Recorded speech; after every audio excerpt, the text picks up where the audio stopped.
Let's Reason Together is brought to you by Apostle Prince, making God's Word come alive to you. Once again, you are welcome to my YouTube channel. This is Let's Reason Together. If you are new here, let me announce to you what we do here. We look into the Bible to get basic biblical understanding. I call them principles for living. And then through them, we make a life better. And then it reduces and possibly remove our errors so that we can be champions. You are welcome to this channel. Today I want us to look at something that I've entitled God in Question. God in Question.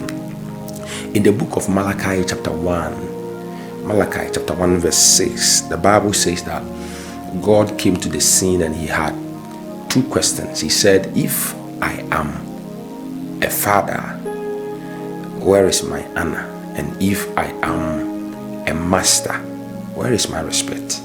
Two questions. And then the questions demanded answers. That it looks like being a father, God is saying, where is my honor? And then being a master, where is my respect? So in this video, I want us to take our time to look at something very basic.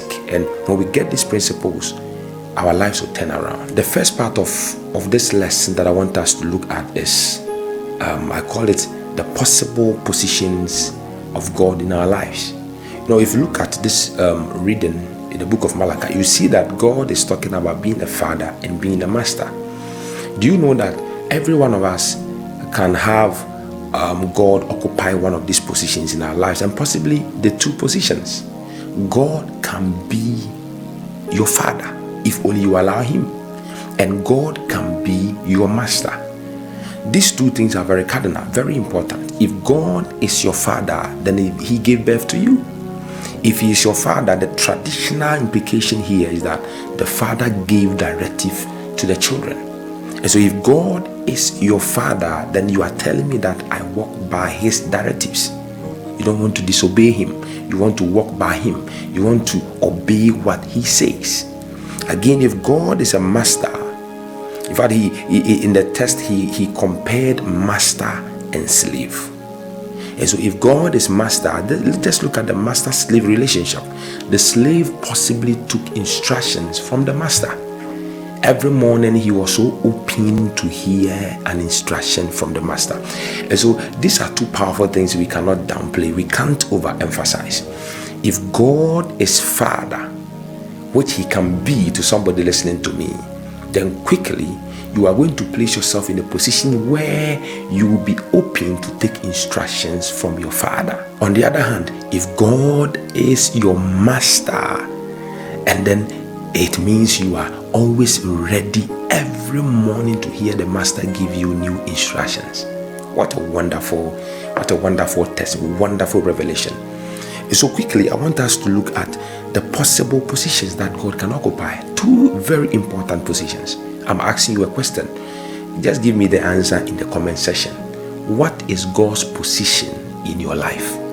If God happens to be your master, if that is the position you have given to God in your life, then it means that you are telling me that every morning I am willing to hear the master speak to me. I'm willing to hear the master's agenda for the day.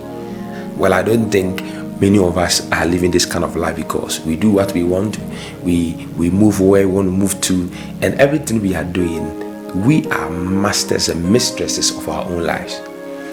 And so until we get to the position of allowing God to fill these spaces in our lives, we can't connect very well with what I'm teaching. And so take notice of it. God being a father and God being a master.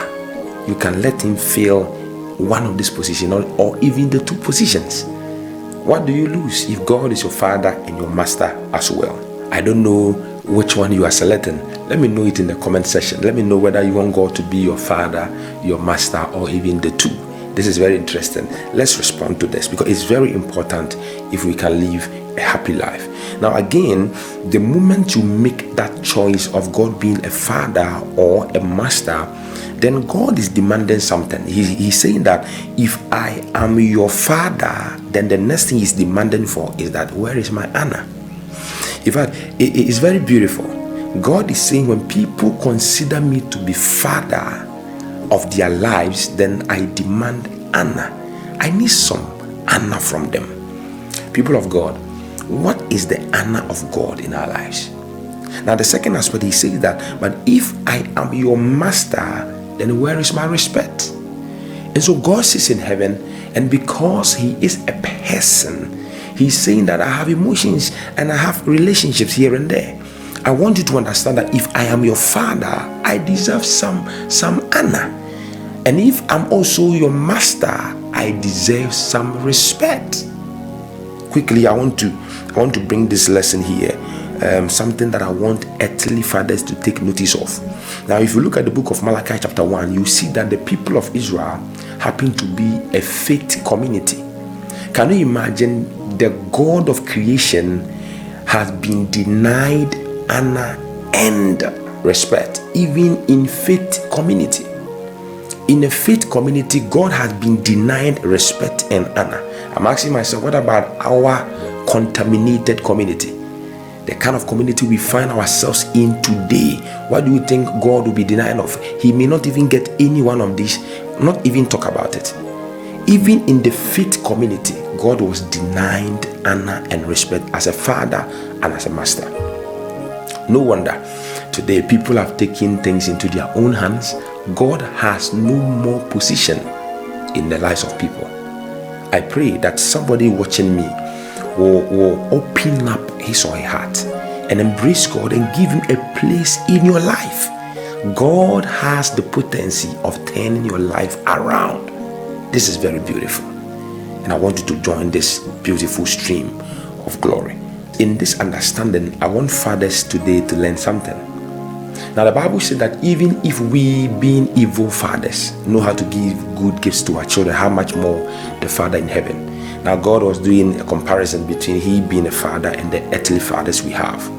In the book of Hebrews, he says that the earthly fathers punish us for their own good, but he, God, as a father, he punishes us for our good. And so you see that some few places in scripture, God relates to the earthly fathers. Now, many fathers today are having challenges. The perfect father has been denied honor. The perfect father has been denied honor by his own children. And I'm asking this question, that what about the imperfect father on earth? What will you be denied of? Yes, there are fathers who are doing so well to make sure their children have something to eat, school to attend, and good shelter and everything. But their toil is landing on rocks.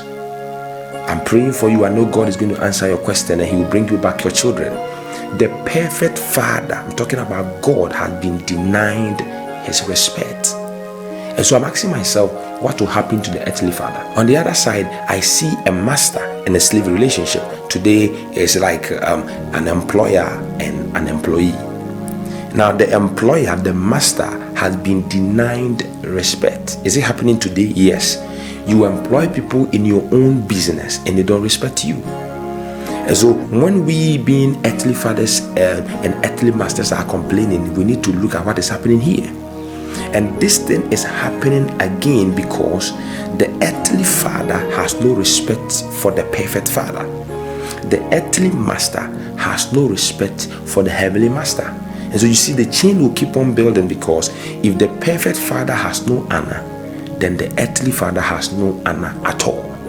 If the perfect master has no respect, then the earthly master will have challenges. The people you employed into your own business are giving you so much trouble, all because this relationship that is divine, when it is broken, it reflects even in the world.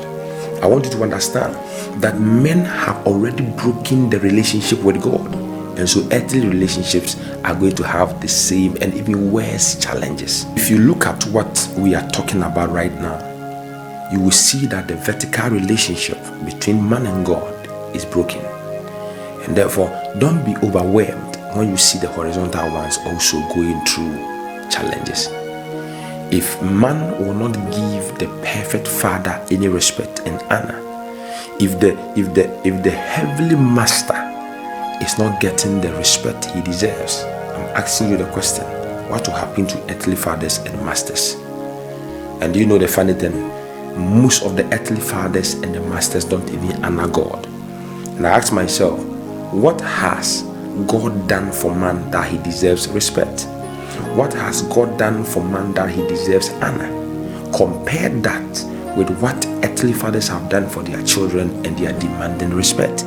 Compare with what earthly masters have done for their employees and they are demanding respect. And so if you are a father and you think your children must respect you, I'm asking you, if you have paid school fees and you are demanding respect, what about the God who gives you life?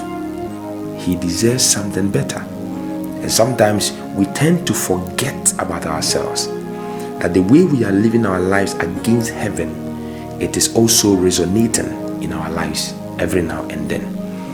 Things will not go well. Things will not get better. I'm telling you, the world is moving into worse situations because we have not given God any of the positions we are talking about. He is not Father, He is not Master over our lives. But if we can sit down and restructure our lives and give God that place of a Father and a Master of our lives, then He in turn will let our atmosphere begin to come together and the beauty of life will come back to us. May the Lord bless you and keep you. May the Lord keep you and make sure your ways are brightened each day. Take good care of yourself and stay in God's word. Don't forget that Jesus loves you. Jesus is Lord. Subscribe for more of such videos. Take what you've heard. Liberate yourself with it. Jesus is Lord.